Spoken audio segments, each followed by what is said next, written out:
नमस्कार, TNP news देख रहे हैं आप और मैं हूं आपके साथ जावेद अली। प्रधानमंत्री के मन की बात के कार्यक्रम को लेकर रक्षा मंत्री राजनाथ सिंह ने ट्वीट करते हुए लिखा कि प्रधानमंत्री नरेंद्र मोदी के मन की बात कार्यक्रम के 100 एपिसोड पूरे हो चुके हैं। जनसंवाद की दुनिया में यह कार्यक्रम एक मील का पत्थर बन चुका है। इस कार्यक्रम के माध्यम से नरेंद्र मोदी ने देशवासियों से सीधा संपर्क स्थापित करके उन्हें कई विषयों पर न केवल जागरूक किया है बल्कि उन्हें प्रेरित भी किया है।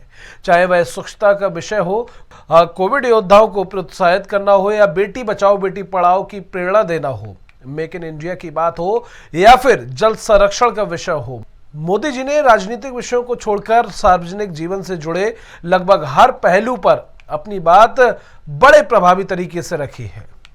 उधर बिहार के पटना में बीजेपी नेता सुशील मोदी बागेश्वर धाम के पीठाधीश्वर धीरेन्द्र शास्त्री के समर्थन में उतर आए हैं। सुशील ने आरजेडी के प्रदेश अध्यक्ष जगन सिंह के बयान को बेहद आपत्तिजनक बताया। सुशील ने कहा कि भड़काऊ भाषण देने वाले ओवैसी को बिहार आने की अनुमति मिल जाती है, लेकिन बागेश्वर धाम को अनुमति नहीं मिलती। उन्होंने जगन सिंह के बयान को हिंदू सांस्कृतिक का अपमान बताया। नहीं, देखिए, बहुत ही आपत्तिजनक बयान है। ये समाज में तनाव पैदा करने वाला, समाज में दुर्भावना पैदा करने वाला, हिंदू संतों का अपमान करने वाला बयान है। बाबा बागेश्वर धाम के बारे में टीवी में देखो, लाखों लोग जिनकी सभा में इकट्ठा होते हैं। मुझे पता नहीं कौन आयोजक है, किन लोगों ने उनको बुलाया है, लेकिन क्या बिहार के अंदर ओवैसी को आने की अगर अनुमति मिल सकती है जो इतना भड़काऊ बयान देते हैं? बाबा बागेश्वर धाम तो कोई राजनीतिक व्यक्ति नहीं है, वो तो कोई वोट मांगने नहीं आ रहे हैं, वो किसी पार्टी से नहीं जुड़े हैं। क्या संत महात्माओं को प्रवचन करने पर रोक है?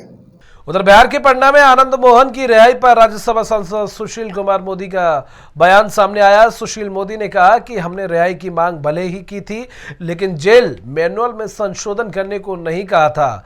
पहले तो इतना कठोर कानून बनाया, लेकिन 7 साल बाद उस कानून में संशोधन कर दिया। हमने कभी भी जेल मैनुअल में संशोधन करने की बात नहीं की थी। हमने रिहाई की मांग अवश्य की थी, लेकिन ये नहीं कहा था कि जो कारा हस्तक है, जो पुलिस मैन, जो जेल मैनुअल है, उसकी उस धारा में संशोधन कर दी जिस धारा के तहत बिहार के लाखों सरकारी कर्मचारियों को सुरक्षा कवच मिला हुआ था। उसमें संशोधन की मांग हमने नहीं की थी।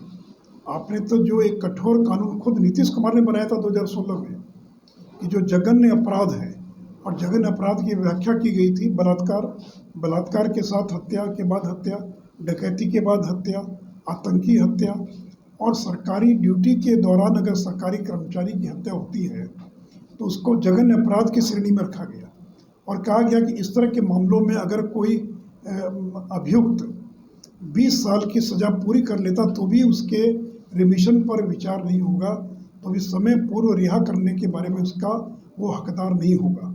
आपने इतना कठोर कानून बनाया। उधर बिहार के पटना में राज्यसभा सांसद सुशील मोदी ने बीजेपी के पूर्व विधायक जवाहर प्रसाद की गिरफ्तारी पर नीतीश कुमार पर निशाना साधा। उन्होंने कहा कि रामनवमी हिंसा के 1 महीने बाद गिरफ्तारियां हो रही हैं।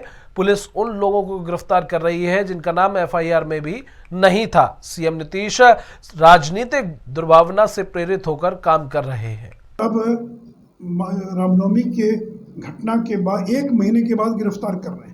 उनका नाम एफआईआर में क्यों नहीं था? एफआईआर दर्ज किया, दर्जों ने एफआईआर दर्ज हुई, कहीं उनका नाम था? आज आप गिरफ्तार कर रहे हैं। तो जो लोग जुलूस में शामिल थे, तो पत्थर क्या जुलूस वालों ने चलाया? क्या रामनवमी के जुलूस में जो राम भक्त शामिल थे उन्होंने अपने ऊपर खुद पत्थर चलवा लिया? खुद उन्हीं लोगों ने बम विस्फोट किया। कौन थे बम विस्फोट करने वाले? कौन थे जिन लोगों ने हफ्ता पूर्व छतों पर ईंट पत्थर इकट्ठा कर रखा था?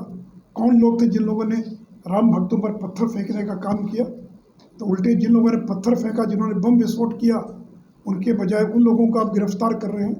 तो नीतीश जी ने तो 20 दिन पहले ही कह दिया था कि बीजेपी के लोग इसमें शामिल है और उसी को प्रमाणित करने के लिए वो बीजेपी के लोगों को गिरफ्तार कर रहे हैं। ये राजनीतिक दुर्भावना से प्रेरित होकर ये लिया गया निर्णय है। उधर बिहार के किशनगंज स्थित बहादुरगंज प्राथमिकी स्वास्थ्य केंद्र में चिकित्सा पदाधिकारी रिजवाना तबस्सुम के ट्रांसफार्मर की मांग तेज हो गई है।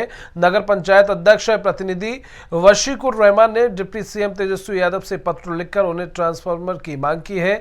बता दें कि पंचायत प्रतिनिधि को शिकायत मिली थी कि चिकित्सा पदाधिकारी अस्पताल में नहीं रहती, जिसके बाद रहमान अस्पताल पहुंचे और स्वास्थ्य विभाग का जायजा लिया। इस दौरान अस्पताल में को व्यवस्था मिलने पर उन्होंने अधिकारियों की जमकर क्लास लगाई। भगवान भरोसे जब प्रभारी नहीं है यहाँ पे और ना कभी रहता है ना फोन उठाता है।